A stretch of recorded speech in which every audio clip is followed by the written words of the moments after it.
সুদের হিসাব করা সফটওয়্যার বানালে কি গুনাহ হবে?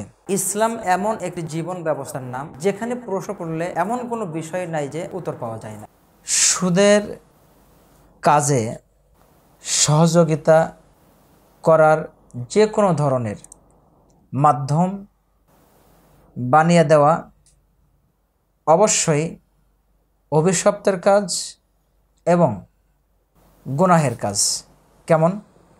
আল্লাহ সুবহানাহু ওয়া তাআলা তিনি কোরআনুল কারীমের মধ্যে বলেছেন, তাআওয়ানু আলাল বিররি, তোমরা ভালো কাজ তাকওয়ার কাজে তোমরা সহযোগিতা করো।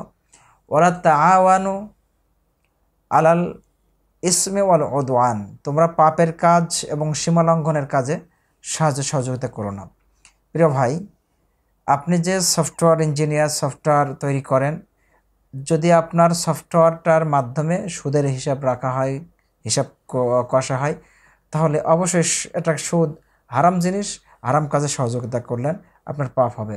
এছাড়া আল্লাহ রাসূল সাল্লাল্লাহু আলাইহি ওয়াসাল্লাম বলেছেন, সুদের সাথে যারা সুদ যিনি খায়, আকিলু রিবা ওয়া মুকিলাহু ওয়া কাতিবাহি ওয়া শাহিদাইহি, যে 4 শ্রেণীর কথা বলা হয়েছে, তা আপনি এখানে 2টা ক্যাটাগরির মধ্যে পড়ে যাচ্ছেন।